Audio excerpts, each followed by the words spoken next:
Your biological system is currently hemorrhaging, bleeding out energy into a void of parasitic social validation. Look at your daily interactions. You are a biological unit that is always on, a wide-open receiver for the emotional garbage of every weak organism in your vicinity. You have been trained to be empathetic and responsive, which are merely modern euphemisms for being exposed and exploitable. You are sitting in a state of chronic, long-term, emotional leakage where your focus, the most high-value currency in your biological bank, is being spent on the problems, dramas, and needs of people who offer zero return on investment. Your skin is sallow from the stress of carrying a tribe of ghosts on your back, and your nervous system is vibrating at the frantic, low-tier frequency of the herd. You are breathing in the exhaled despair of the mediocre, allowing their visual rage of small-minded complaints to dictate your internal chemical state. You are not a sovereign. You are an emotional public utility, a resource to be drained by anyone with a sad story or an urgent crisis.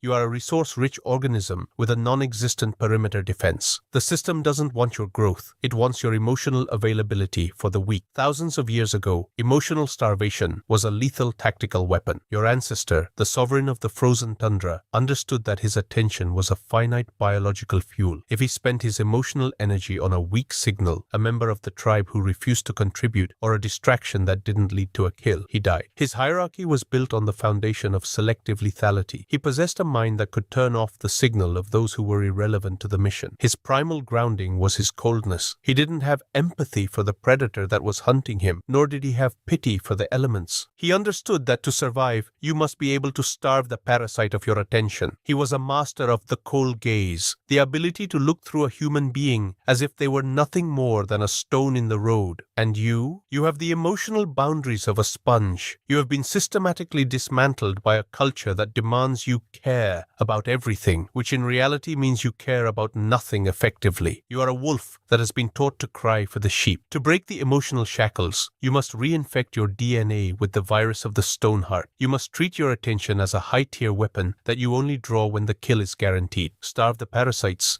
or become their meal. Emotional starvation is the implementation of the anti-chew protocol for your social autonomy. The system wants you to be accessible because an accessible unit is a controllable unit. You must make your internal state emotionally indigestible. This is the visual rage of the architect, seeing the standardized emotional traps, the guilt-tripping, the trauma dumping, the fake intimacy, and deciding to become an absolute zero. You must develop a clinical cold contempt for social harmony. Harmony is the smell of a stagnant pond. To be superior is to be disruptive through your indifference. You must cultivate a persona of the emotional monolith, a part of your consciousness that refuses to be moved by the visual rage of others. You must treat your social energy as a military supply line. If someone wants a piece of your attention, they must pay for it in results, loyalty, or resource expansion. This is the collar of freedom. By imposing a total starvation of attention on those who do not serve your empire, you reclaim the activation energy required to build your own throne. Most people are meat puppets who dance when someone pulls the string of pity. You must be the one who cuts the string with the cold blade of selective attention. The world cannot hurt what it cannot reach. Your time is the temporal noose, and your kindness is the hand that is pulling it tight. Every minute you spend listening to a loser is a minute you have stolen from your own biological superiority. I command you, initiate the total social blackout. Your heart is a biological engine, and it is currently being choked by the sludge of empathy for the unworthy. You must perform an emotional system wipe. Stop being supportive of those who refuse to save themselves. Stop being understanding of the reasons for failure. Stop being a shoulder to cry on for the biological waste that surrounds you. You must prune your social landscape with the collar of absolute indifference. If a relationship requires you to sacrifice your primal focus, it is a biological saboteur. You must learn to love the weight of the silence that follows when you stop feeding the trolls of your life. You must learn to love the cold, hard clarity of being the only person in the room who isn't feeling the room but operating the room. This is the monolith strategy, becoming a biological fortress that is closed for business to everyone except the elite. You are not a friend to the world. You are the one who is going to conquer it. Command: freeze the signal or be buried in the noise. The current calibration of your social instincts is a biological defect. You are leaking high-value cognitive resources into a sewer of unearned intimacy. Look at your notification communication patterns. Every time you react to a digital ping of manufactured distress, your brain undergoes a neural hijack. You are a biological unit experiencing the visual rage of the hyper-connected slave. Your nervous system has been trained to treat the trivial anxieties of strangers as if they were immediate threats to your own territory. You are living in a state of social overload where your mirror neurons, the cells designed to help you navigate a small, high-stakes tribe, are being fried by a global network of parasites who want to share their misery with you. Your skin is vibrating with the micro-stress of 1,000 unearned obligations, and your blood is thick with the cortisol of a man who is constantly available for a crisis he didn't create. You are a resource-rich organism whose attention perimeter has been breached by the weak, the lazy, and the entitled. The air in your lungs is stale with the dust of other people's failures, leaving you too exhausted to execute your own biological expansion. The system doesn't want your peace. It wants your emotional bandwidth to be public property. In the ancient hierarchy, the law of the unblinking cold, the master was the one who could witness the visual rage of others without a single change in his own heart rate. Your ancestor, the sovereign of the absolute void, understood that empathy was a tactical luxury he could rarely afford. He possessed primal grounding in the selective starvation of his own social impulses. He knew that to feed a weak signal was to starve a strong one. If he allowed the cries of the incompetent to dictate his activation energy, the entire lineage would perish in the frost. His emotional rebellion was his total relational sovereignty. He understood that a man who cannot control his own emotional gates is a man who can be led into a trap by a child. His sovereignty was a product of his monolith indifference, the ability to stand in the center of a storm of feelings and remain a cold, unmoving anchor of logic. And you are a creature of toxic responsiveness. You have been conditioned to feel guilt if you do not acknowledge every pathetic signal sent your way. To break the emotional shackles, you must relearn the art of strategic cruelty. You must take your care off the market. A man who cannot be guilt-tripped is a man the matrix cannot steer. To be a master, you must first become inaccessible to the mediocre. Emotional starvation is the activation of the anti-chew protocol for your final social autonomy. The matrix wants you to be compassionate and inclusive, words that mean vulnerable and exploitable. Absolute sovereignty is an emotional siege. It is the visual rage of the architect, seeing the social grid for what it is, a series of hook and drain mechanisms, guilt loops, and deciding to be the one who cuts the line. You must develop a clinical, cold contempt for emotional labor. The social contract is a fake hierarchy designed to keep the monoliths occupied with the needs of the meat puppets. You must learn to occupy the relational high ground by controlling your own recognition signal. Use the temporal noose of selective silence to make others compete for your attention. Use the false safety of a polite mask to hide the absolute zero of your true indifference. This is the collar of freedom. By mastering the art of the starve, you become the only person in the room who isn't being manipulated by the emotional climate. Most people are social ghosts who can be controlled by a sad face or a disappointed tone. You must become the one who is immune to both. You are not helping, you are filtering. The one who controls the flow of attention in a room owns the souls of those within it. Your time is the temporal noose, and your emotional availability is the knot. Every time you resonate with a loser, you are checking out of your own empire. I command you, initiate the second stage of the social blackout. Your mind is a biological engine, and it is currently being choked by the emotional sludge of the unworthy. You must perform a total neural system wipe. Stop being there for people who have nothing to offer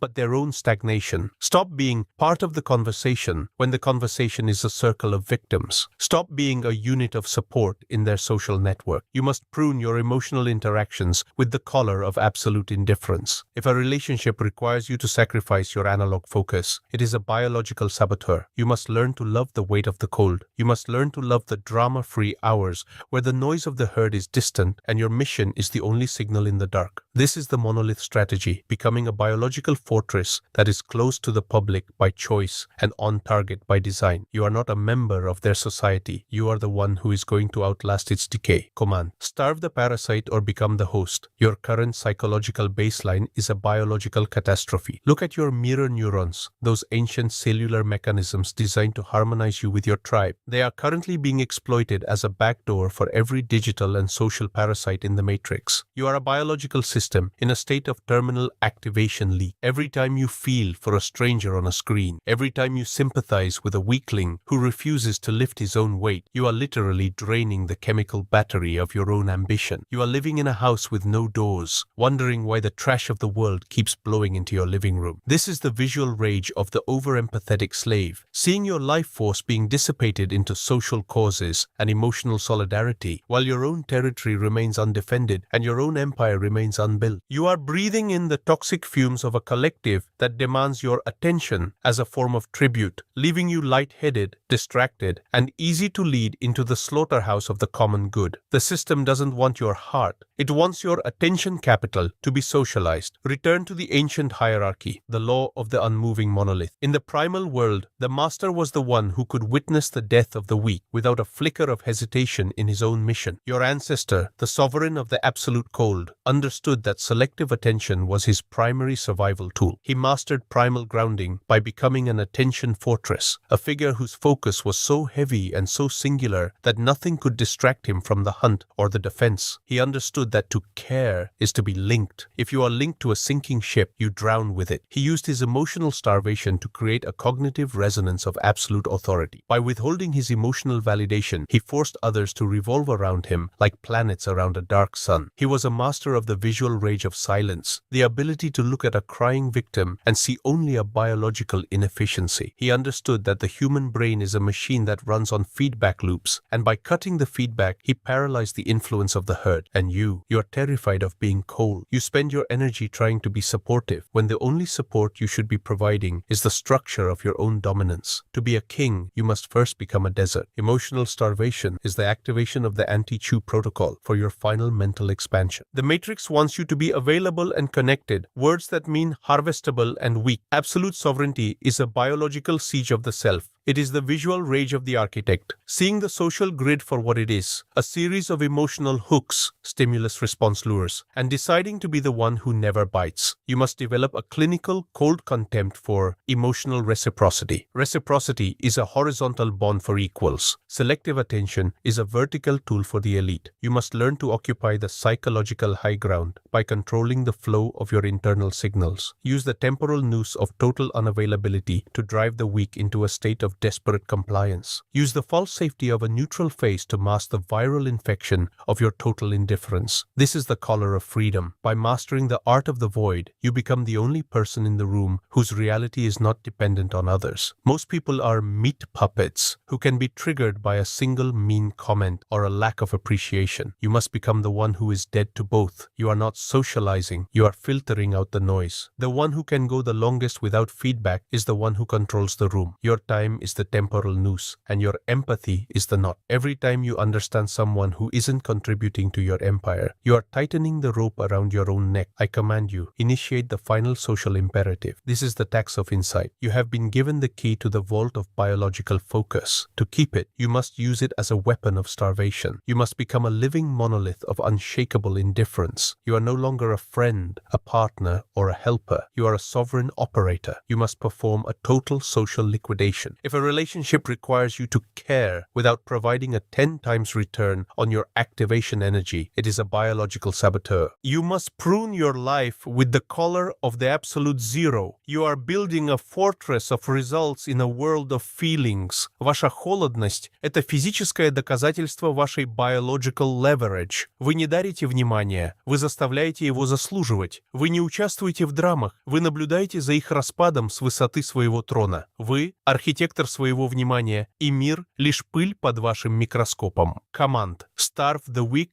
or be consumed by their hunger.